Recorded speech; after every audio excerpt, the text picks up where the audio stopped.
देखंतु ओडिशा राजनीतिर अन्यतम भीष्म पितामह भारतीय जनता पार्टी पूर्वतन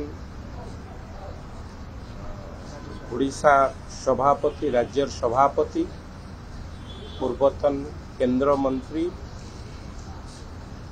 डॉक्टर देवेंद्र प्रधानकर आज मृत्यु घटी। आज से आम मान को छाड़ी ये दाम रु विदाय नहीं। निश्चित भाव ए खाली भारतीय जनता पार्टी एक खबर दुखदायक खबर नुहे, सारा ओडिशा पाई एक दुखद मुहूर्त, दुखद खबर। मु मोर गभीरतम प्रदेश रु एभली एक नेतृत्व, एभली एक श्रेष्ठ व्यक्तित्व को गभीरतम प्रदेश रु श्रद्धांजलि ज्ञापन करुछि।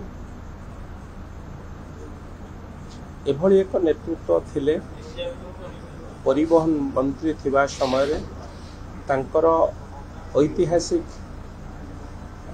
निष्पत्ति निश्चित भावे सारा ओडिशा को एक विकसित ओडिशार परिणत करिवार जो लक्ष्य थिला से लक्ष्य रे निजे मध्य अग्रसर होइथिल एवं विशेष भाव में भारतीय जनता पार्टी रो समस्त कार्यकर्ता को सभापतित्व समय समस्त कार्यकर्ता को एकाठी रखिबा सहित भारतीय जनता पार्टी के आउ पादे आगु को नवा राज्य भारतीय जनता पार्टी आउ पादे आगु को नवा तांकर जो प्रचेष्टा थिला से प्रचेष्टा निश्चित भाव आम समस्त अमूल्य।